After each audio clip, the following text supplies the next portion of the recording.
안녕하세요. 오늘의 강의는 치매 환자 돌봄 영역 중에서 주거환경과 안전관리입니다.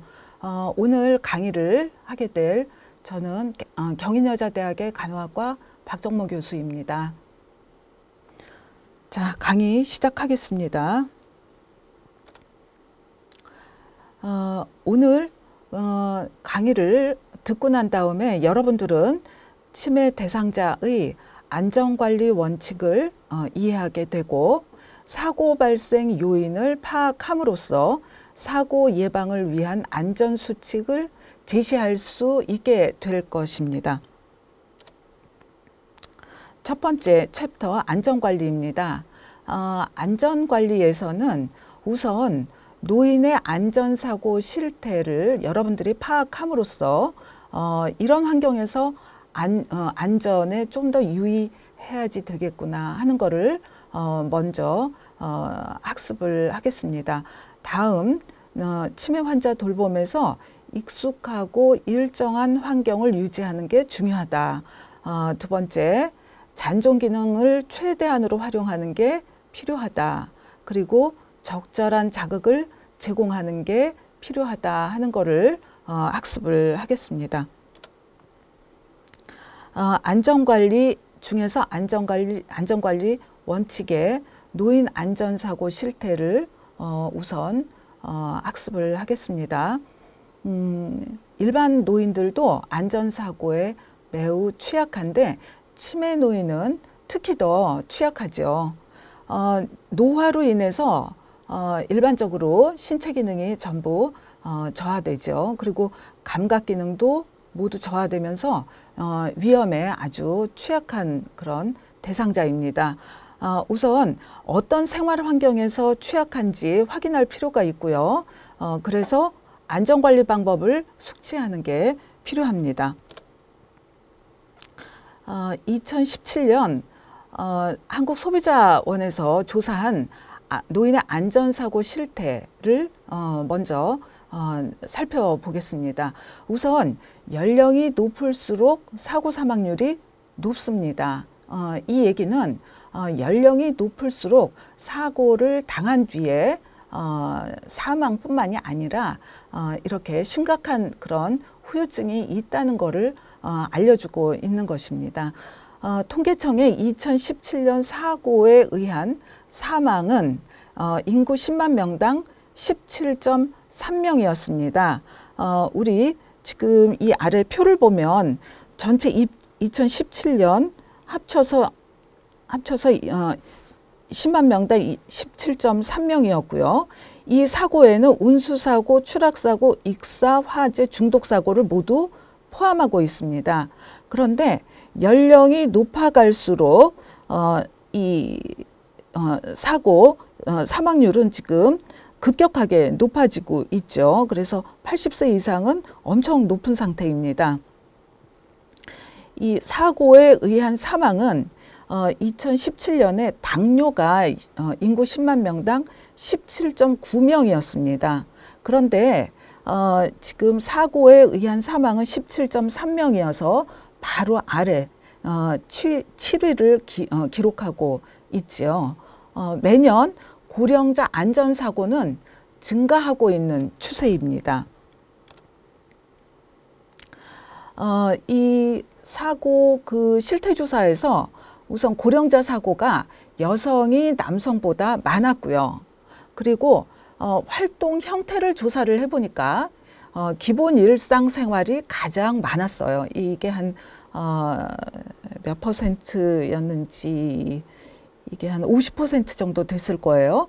무보수 업무가 다음이고 그 다음 여가 활동이 이렇게 이제 줄어들죠. 어쨌든 첫 번째가 기본 일상생활이고 두 번째가 무보수 업무, 세 번째가 여가 활동이었다는 겁니다.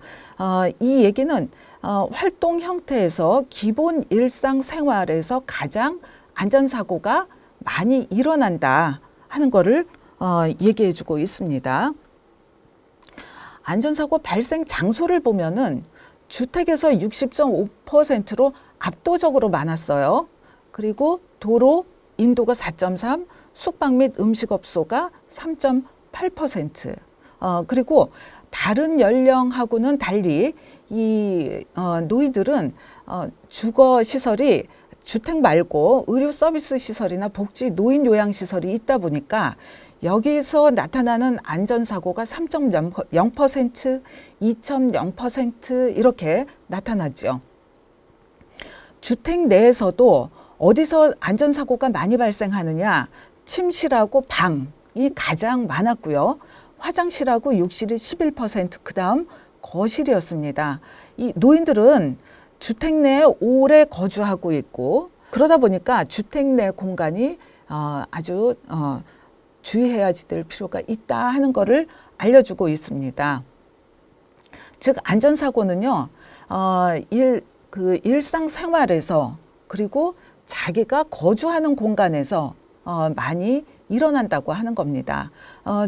그 주택 안에서도 자기가 거주하는 방이지 다른 사람들이 거주하는 방에서 안전사고가 일어나지 않는다는 거죠. 그러니까 자기가 활동하는 동선 그리고 자기가 거주하는 공간 여기가 가장 중요하다는 것을 알려주고 있습니다.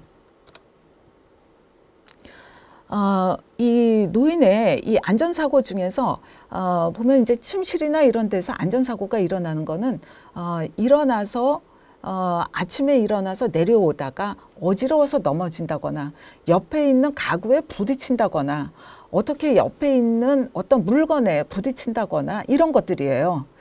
즉 낙상사고가 제일 많다 하는 것을 알 수가 있는데 노인의 낙상사고 시 손상 부위와 증상을 보면 부위별로 봤을 때 머리하고 얼굴 여기가 제일 많이 다쳤어요.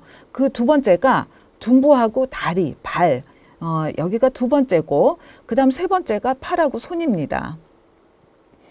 낙상사고 때 가장 많이 다치는 게 머리, 얼굴, 두 번째가 둔부, 다리, 발, 세 번째가 이제 팔, 손인데 이게 전체 연령하고 비교를 했을 때는요. 특히 나이 든 사람들한테 많이 다치는 데가 둔부, 다리, 발이에요. 차이가 많이 나는 데가. 즉 낙상사고의 가장 취약한 부분이 노인들한테는 둔부, 다리, 발입니다. 그 다음에 증상별로 봤을 때는 가장 많이 나타난 증상이 넘어지고 난 다음에 부러진 거예요. 골절. 이게 가장 많아가지고 22.4%. 두 번째가 이제 뭐 비슷비슷하죠. 열상 찢어지거나 아니면 기타 이렇게 비슷비슷한 상황이고요. 어쨌든 제일 많이 나타나는 증상은 골절이더라 하는 겁니다.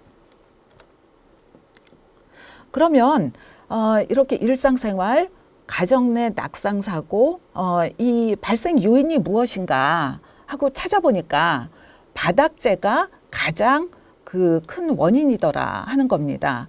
두 번째가 침실 가구, 세 번째가 계단하고 층계였어요.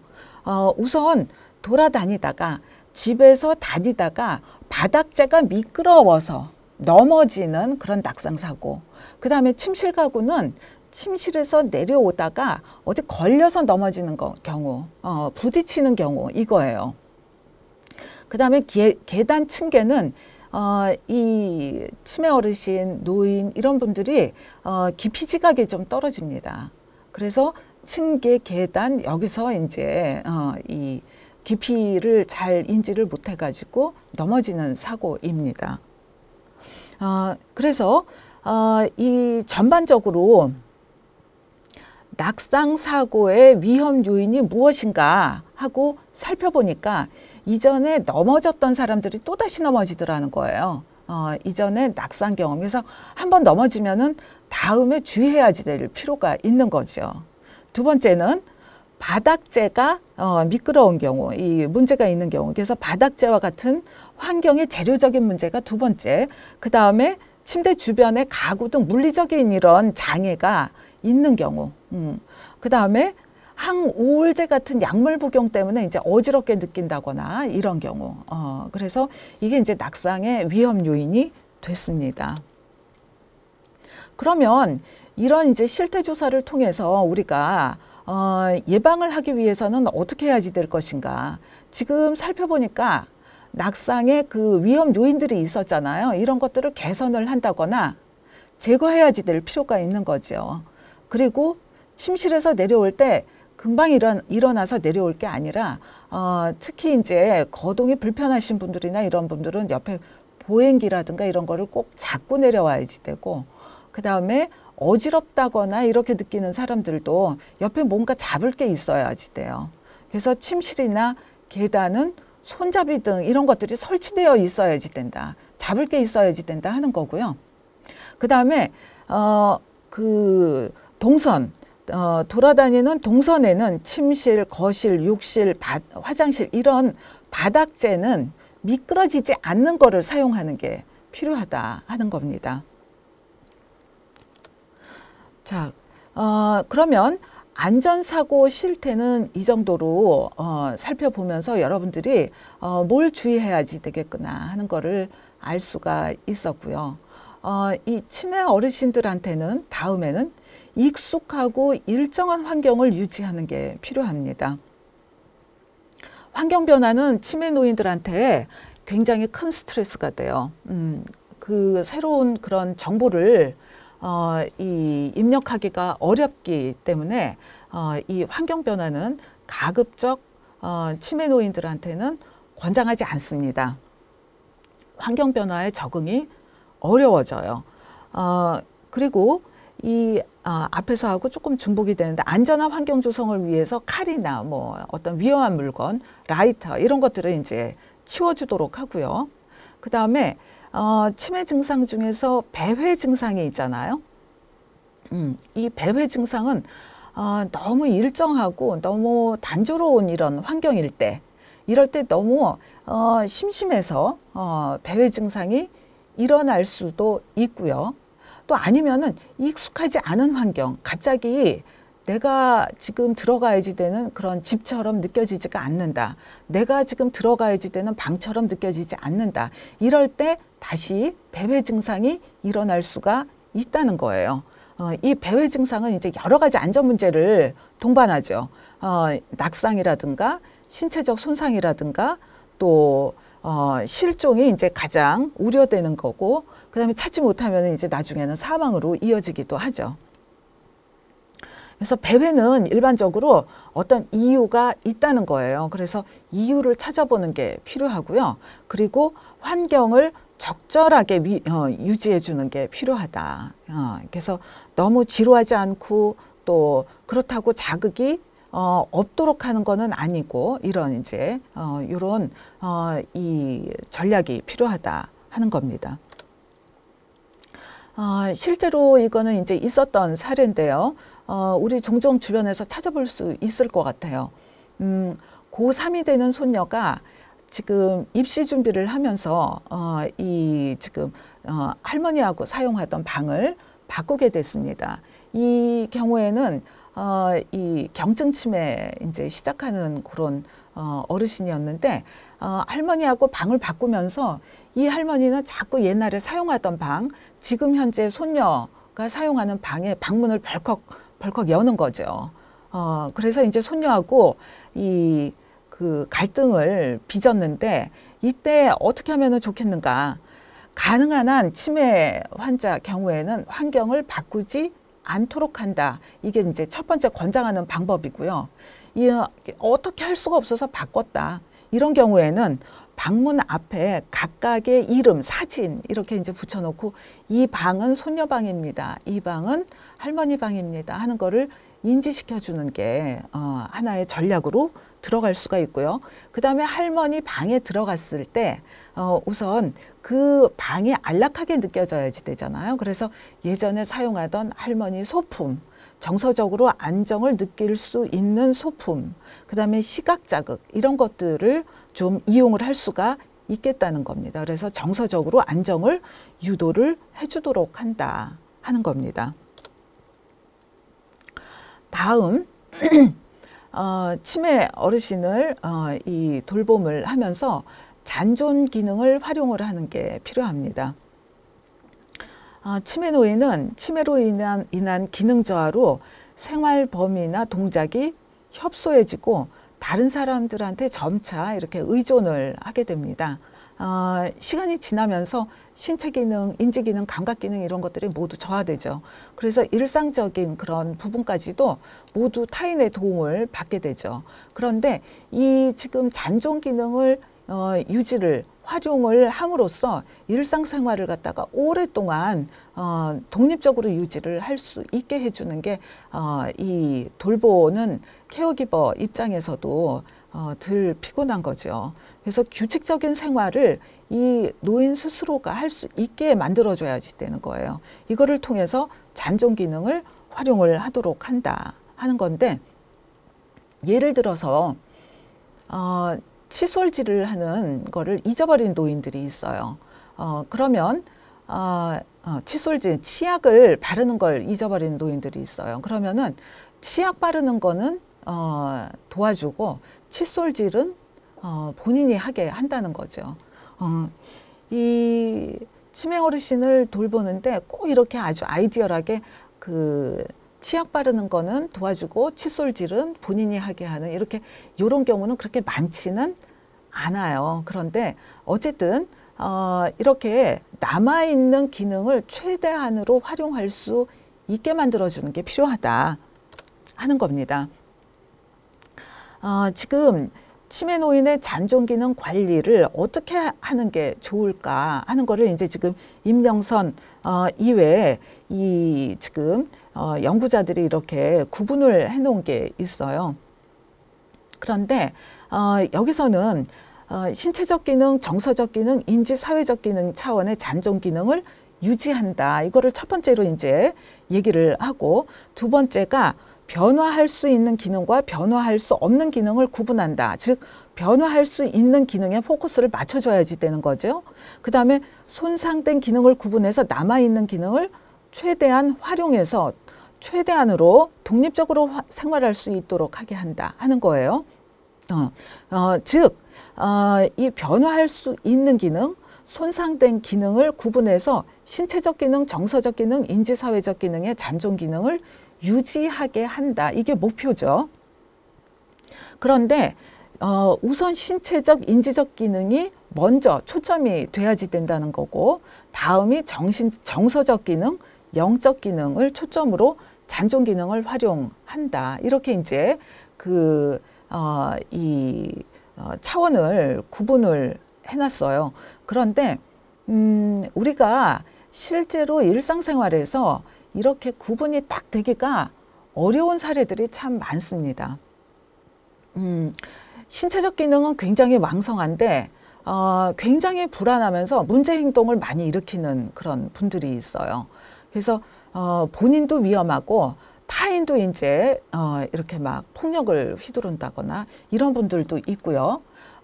인지 기능, 정서 기능 이런 것들은 다 좀 괜찮은데 뭐 골절이 됐다거나 이래가지고 신체적 기능이 일시적으로 이제 문제가 있는 그런 분들도 있습니다. 그래서 이런 경우에 어디다가 포커스를 두고서는 잔존 기능을 활용을 할 것인가 하는 거는 이 구분을 해서 전략을 세워야지 된다는 거죠. 예. 다음은 적절한 자극을 제공하는 게 필요하다. 이것도 이제 적절한 자극의 그 리미트가 어디냐 하는 거는 이제 참 정답이 없는 것 같아요. 적절한 자극의 중요성과 적절함의 경계, 제가 이렇게 이제 표현을 했는데요. 치매 노인한테 제공하는 환경의 목표는 자극은 주지만 스트레스는 주지 않는다 하는 거를 목표로 하고 있습니다. 과도한 자극을 주면은 이렇게 그 치매 어르신들은 새로운 정보를 입력하고 거기에 대처하고 반응하는 게 어렵다고 했잖아요. 그래서 과도한 자극에 대해서는 오히려 혼란을 가중시킬 수도 있다는 거예요. 그래서 문제 행동이 더 커질 수가 있다는 겁니다. 이게 퇴행을 유발할 수가 있어요. 다음에 자극이 너무 없으면 지루하고 우울하고 이런 이제 그래서 퇴행을 또 유도할 수가 있다 하는 겁니다.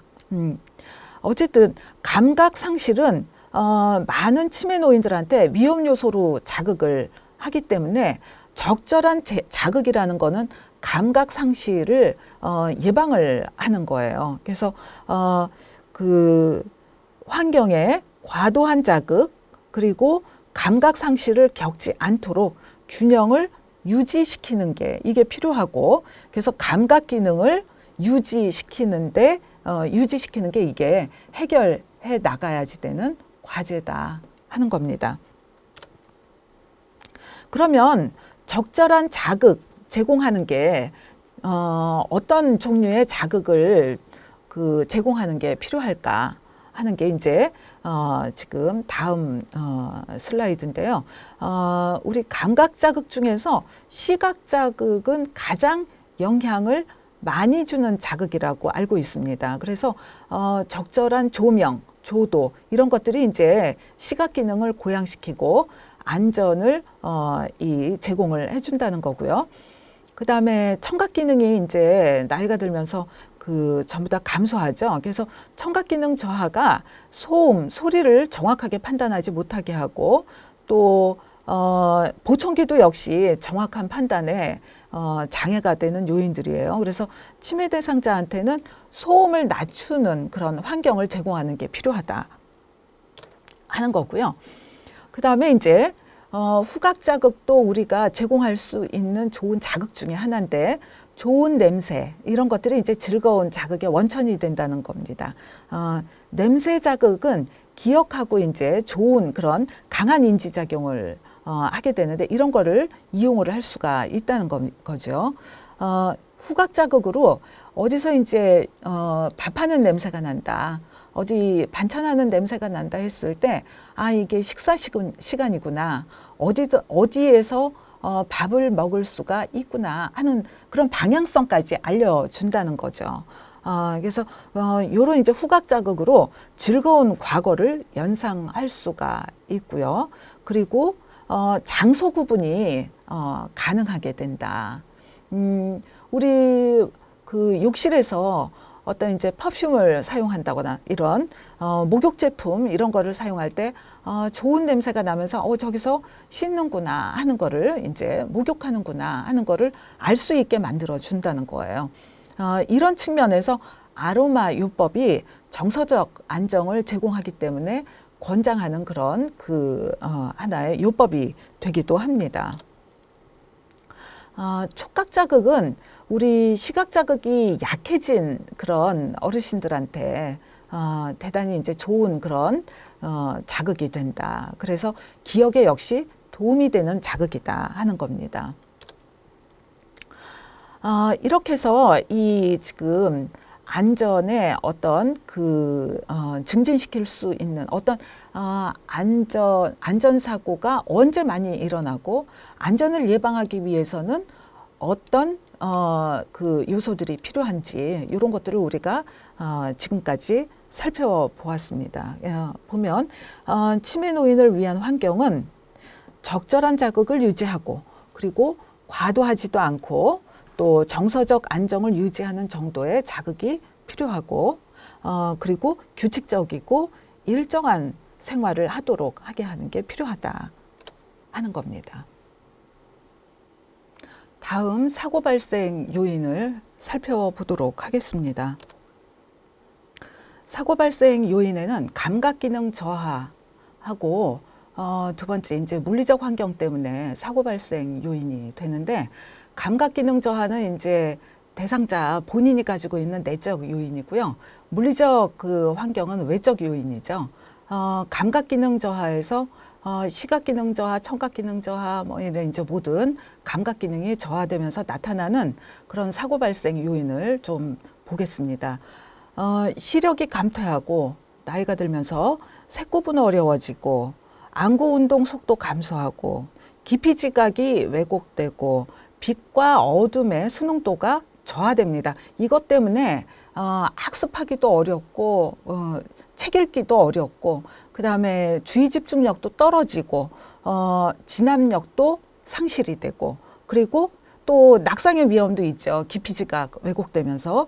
그다음에 교통신호를 인지한다거나 보행자 신호를 이렇게 인지하는 속도가 떨어져요. 그래서 사고가 발생이 되죠. 또 청각 기능이 저하되면서 또 사고 발생 위험이 생기죠.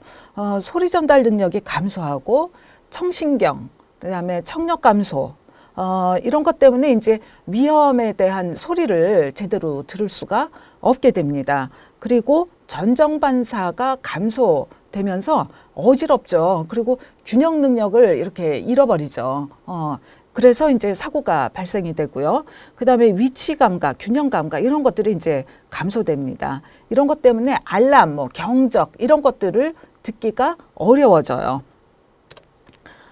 다음에 후각, 미각 기능이 이제 저하되면서 또 사고 발생이 이제 되는데 냄새에 대한 민감성이 감소합니다. 타는 냄새 이런 거를 인지하기가 어려워져요. 맛을 감지하는 능력 감소됩니다. 그래서 음식이 뭐 이렇게 상했다거나 이런 것들을 알 수가 없어요. 그래서 이제 식중독이 발생한다거나 이렇죠. 그다음에 타액 분비량이 감소하고 대사율 이런 거 다 감소돼요. 그래서 소화가 잘 안 되죠. 그래서 자꾸 이제 조금 드신다, 조금 드신다 하는데 많이 드시고 이제 소화가 안 돼서 탈나는 경우도 많죠. 다음에 사고 발생 요인으로 물리적 환경 그 위험 요인으로는 이것도 역시 이제 2017년 고령자 안전사고 실태 조사에서 보면 이 지금 물리적 충격에 의해서 60%가 그 사고가 발생했고 식품하고 이물질이 15.8, 그 다음에 이제 제품 관련 때문에 11.5%였어요.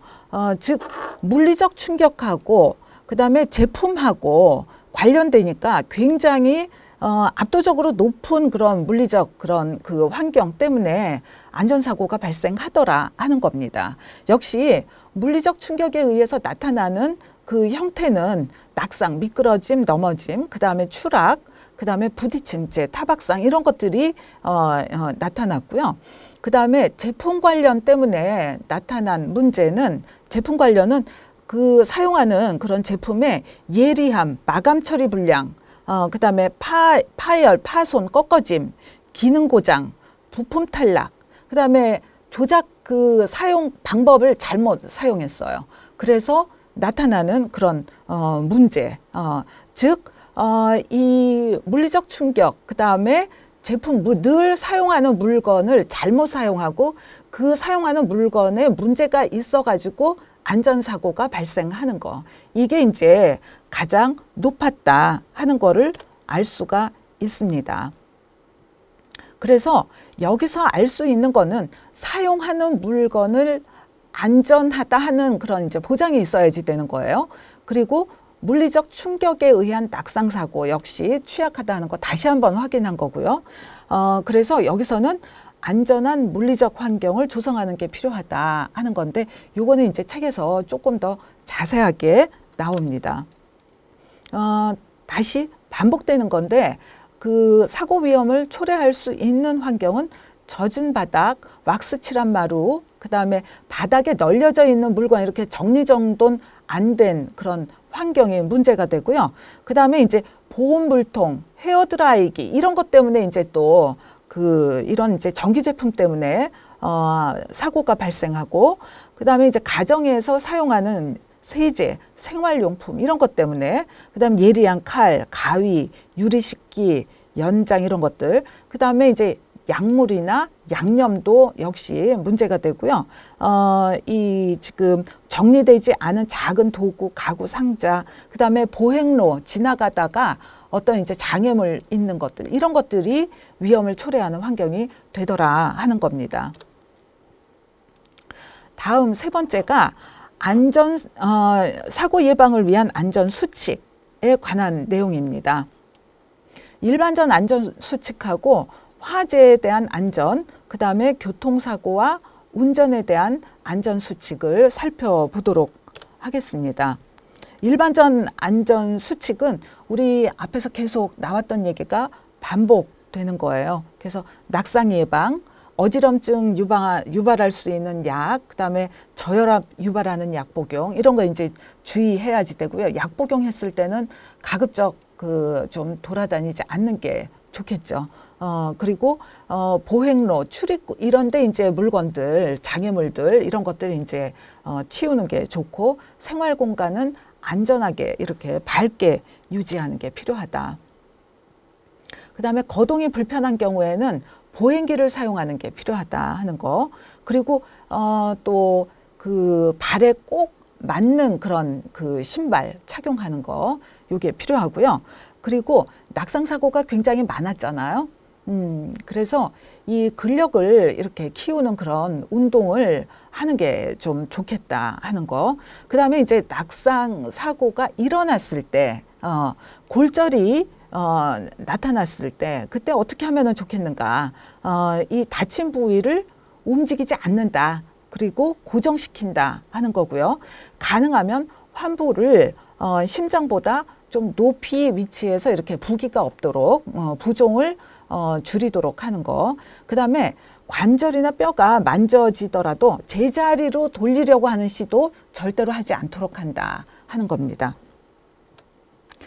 네, 다음 화재에 대한 안전수칙 들어가겠습니다. 2017년 소방청 주택화재 통계를 보면 연평균 주택화재 발생률이 약 18.2%였습니다. 화재 사망자 중에서 50% 정도가 주택에서 발생했어요. 최근 6년간 원인별 주택화재 발생 현황을 보면 음식물 조리, 그 다음에 쓰레기 소각, 그 다음에 불씨, 화원 방치 이런 이제 부주의 때문에 발생하는 화재 사고가 54.6%였습니다. 가장 많았고요. 그 다음에 두 번째가 정기적 요인으로 21.4%였습니다. 이것도 적지 않죠. 그 다음에 사망자 발생 현황을 보면은 70세 이상이 34.1%로 가장 많은 분포를 차지하고 있어요. 나이가 들면 화재 사고에 취약하다 하는 거를 알 수 있습니다. 자, 가정 화재를 일으키는 주요 요인이 주방기구, 열기구, 그 다음에 전선 조명기구입니다. 자, 그림에서 보고 있죠. 그런데 지금 전부 다 X표인데요. 동그라미 표 하나 있어요. 알람. 알람, 그 화재 경보 이 알람을 설치를 해둬라 하는 거를 알려주고 있는 거예요. 이게 이제 그 미국에서 화재 안전 체크리스트 이 지금 6가지 중에서 한 가지라도 아니오가 있으면 위험하다. 그러니까 체크해봐라 하는 걸로 안전 체크리스트를 이렇게 그 제시를 해놨습니다. 그래서 집안 구석구석까지 화재 경보기가 있습니까? 음식을 하는 동안에 주방에 머무릅니까? 그다음에 난방기로부터 한 1m 정도 그 인화성 물질을 갖다 떨어뜨려 놓았습니까? 전기 코드 상태가 양호합니까? 그래서 손상되거나 균열되지 않았습니까? 그다음에 화재가 났을 때 여러분들이 바깥으로 나갈 수 있는 통로 2가지를 다 알 수 있습니까? 그리고 화재 경보기가 울리면 어떻게 해야지 되는지 알고 있습니까? 이 6가지를 체크를 해봐라 하고 이 공지를 하고 있습니다. 화재 경보에서는 우리가 그 알람을 이렇게 침실이나 침실 내부 외부 그다음에 지하실 모두 포함해서 집안 구석구석까지 화재 경보기를 설치를 해라 하고 돼 있고요. 그다음에 매월 점검을 해라. 그리고 배터리나 이런 것들이 다 돼가지고 교체할 때 다시 한번 점검해라. 화재 경보기를 들을 수 없는 사람, 청각 기능이 이제 떨어져 있는 사람들은 소리 말고 다른 경보 시스템을 사용을 해라. 그리고 부엌이나 주방 같은 데는 이제 예민하기 때문에 거기다가는 화재 경보기를 설치하지 않도록 해라. 그리고 한 곳에서 소리가 나면은 모두 전부 다 같이 소리가 나게 만들어라. 요런 이제 주의사항이 있고요. 그 다음에 이제 그 난방기구 주변에다가 그 이 가연성 물질, 헌옷, 신문 페이지, 펫박스 이런 것들을 놓지 않도록 해라. 그리고 인화성 액체, 인화성 기체 이런 것들을 함부로 놓지 말아라. 그리고 가장 이제 많이 나오는 그 화재 사고 중에 흡연입니다. 그래서 흡연자는 꼭 집 밖에서 흡연하도록 해라. 그리고 약물, 음주, 그래서 혼미할 때 이렇게 약 먹고 혼미할 때, 그 다음에 음주하고 혼미할 때는 주방에서 요리한다거나 하지 말아라. 그리고 침대에서는 절대로 흡연하지 말아라. 이 아주 반복해서 나옵니다. 그리고 재떨이는 깊고 단단한 재떨이 사용하도록 하고 재떨이 안에다가 물을 아니면 모래 같은 거를 갖다가 집어넣어라 하는 이제 주의사항들이 있습니다. 그리고 재떨이에 있는 재를 버릴 때는 그렇게 항상 식히고 난 다음에 버려라 하는 이제 주의사항 있습니다. 그리고 이 치매 어르신들이 집에 있을 때, 계실 때 잠자리 들기 전에는 담뱃재와 꽁초가 완전히 연소되었는지 점검이 필요하고요. 흡연한 사람들이 있던 장소하고 가구는 반드시 확인한다. 그 다음에 의료용 산소를 사용하는 곳에서는 잠금 장치가 있다고 하더라도 그곳에서는 담배를 피지 않는다. 그 다음에 어린이나 치매 어르신들이 있는 곳에는 담배, 라이터 이런 물질을 놓지 않도록 한다. 이런 이제 주의사항, 반복해서 흡연에 대한 그 안전사고 주의사항들이 꼭 나오고 있습니다. 그림에서는 지금 요리하는 동안에 서 있는지, 그 다음에 이렇게 가연성 물질이 불에서 멀리 떨어져 있는지, 그 다음에 이렇게 조리도구, 냄비나 이런 것들이 이 불씨가 나오는 데서 멀리 떨어져 있는지, 그 다음에 오븐 열 날 때 이렇게 이 확인을 하는지, 전열기구 지금 이렇게 떨어져 있는지, 그러니까 전선을 뽑아놨는지를 갖다가 확인을 해라 하는 거예요. 주방에 대한 화재 안전 다시 나오죠. 가스불을 수시로 점검한다.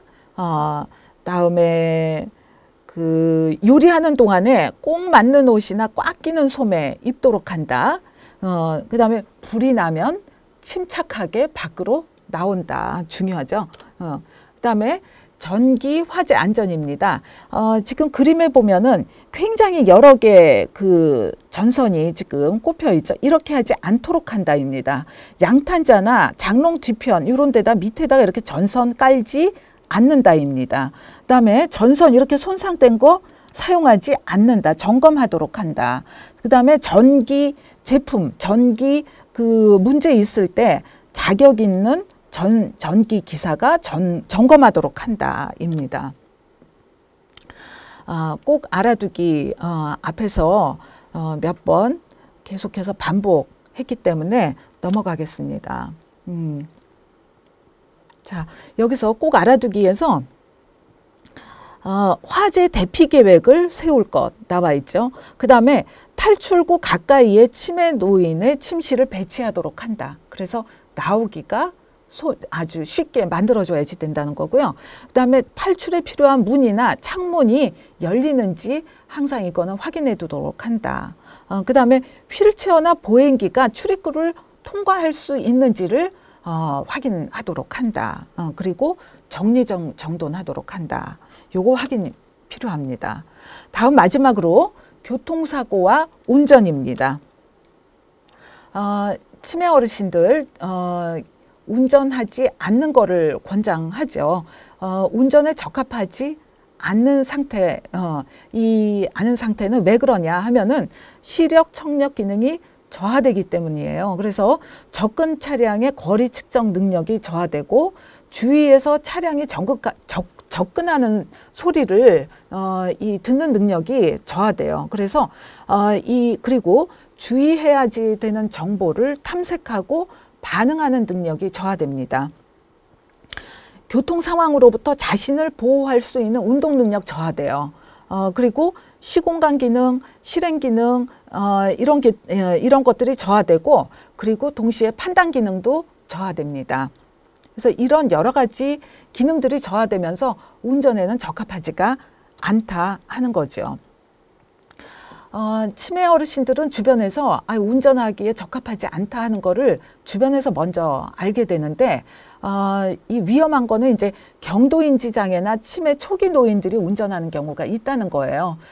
좀 오래된 연구 결과이기는 하지만은 2004년도에 발표된 그 논문 중에는 경도인지 장애 한 30% 정도가 운전을 하고 있다, 이렇게 발표된 논문들이 있어요. 그래서 외국의 경우에는 노인 운전자에 대한 면허 관리하고 제도적으로 이제 면허 관리를 이렇게 계속 점검을 하는 그런 제도가 있는데, 우리나라도 지금 이제 시행할 그 시점이 되지 않았나 하고 생각이 들고요. 이 운전에 대해서는 우선 그 충돌 사고, 그다음에 잦은 사고, 부적절한 접촉 사고, 그다음에 운전하다가 누가 나를 자꾸 이렇게 경적으로 울린다거나 막 이제 부적절하다고 이제 이렇게 사인을 주는 경우, 이런 지적을 많이 받았다. 그다음에 교통사고 이렇게 딱지를 자주 받았다. 이러면 한번 생각해 봐야지 돼요. 내가 운전할 만한 상태인가? 내 주변에 이 어르신이 그 운전할 만한 상태인가? 가급적이면 운전을 하지 않는 것을 권장합니다. 자, 우리 그 노인의 교통사고 점유율이 증가하고 있는 추세입니다. 그 중에서도 그 교통사고 중에서 노인은 보행자 교통사고가 가장 많은 비중을 차지하고 있어요. 그래서 보행자 교통사고라는 거는 차가 올 때 어떻게 해야지 되는지 이 판단하는 그 능력이 갑자기 떨어집니다. 그래서 이제 이 교통사고가 많이 발생하고요. 운전 중에 사고가 잦으면 운전하지 않도록 한다. 그 다음에 치매 진단받은 상태에서는 운전은 적합하지 않다. 예, 지금까지 치매 환자 돌봄 영역 중에서 안전관리에 관해서 살펴보았습니다. 이상으로 주거환경과 안전관리 영역을 마치겠습니다. 감사합니다.